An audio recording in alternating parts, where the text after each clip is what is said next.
بسم اللہ الرحمن الرحیم۔ السلام علیکم ناظرین۔ برصغیر میں زندگی کی گاڑی کو آگے بڑھانے کے لیے 3 طرح کے کیلنڈر دیکھے جاتے ہیں، جن میں عیسوی کیلنڈر، اسلامی کیلنڈر اور بکرمی یا دیسی کیلنڈر۔ عیسوی کیلنڈر کے حساب سے 31 جولائی 2025 دن جمعرات کا پاکستان، بھارت، بنگلہ دیش اور دیگر ممالک میں ہجری یا قمری کیلنڈر کے حساب سے 5 صفر 1447 ہجری دن جمعرات کا، سعودی عرب اور دیگر خلیجی ممالک میں 6 صفر 1447 ہجری دن جمعرات کا۔ سعودی عرب اور دیگر خلیجی ممالک قمری کیلنڈر کے حساب سے ہم سے ایک دن آگے ہیں۔ بکرمی یا پنجابی کیلنڈر کے حساب سے 16 ساون 2082 دن جمعرات کا۔ ماضی کے دریچوں سے چند واقعات جو پاکستان اور مسلمانوں سے متعلق ہیں۔ 31 جولائی 855 جیت عالم دین اور حنبلی فقہ کے بانی امام احمد بن حنبل کا بغداد میں انتقال ہوا۔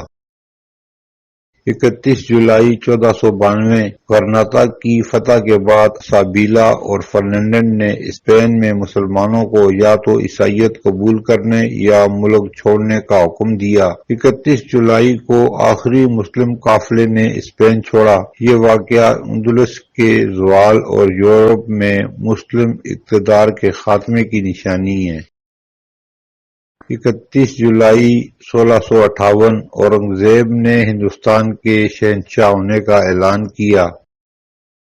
31 جولائی 1954 پاکستان کی بلند ترین چوٹی کیٹو کو اٹلی کی کوہ ٹیم نے سر کیا۔ 31 جولائی 1960 صدر ایوب خان نے مزار قائد کی عمارت کا سنگ بنیاد رکھا۔ 31 جولائی 2015 ترکی نے پہلی بار اپنی فضائی حدود اور ایئر بیسز امریکی افواج کو داعش کے خلاف استعمال کرنے کی اجازت دی۔ 31 جولائی 2024 شہادت اسماعیل ہانیہ، حماس کے رہنما کو اسرائیل کی طرف سے تہران میں دہشت گردی کا نشانہ بنایا گیا۔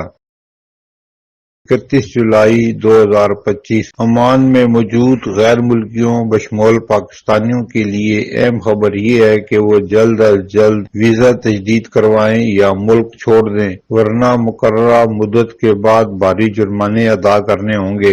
عمان کی وزارت لیبر نے حتمی نوٹس جاری کرتے ہوئے غیر ملکی شہریوں، آجروں اور کارکنوں پر زور دیا ہے کہ وہ 31 جولائی 2025 تک رعایتی مدت ختم ہونے سے پہلے ویزا تجدید کروا لیں۔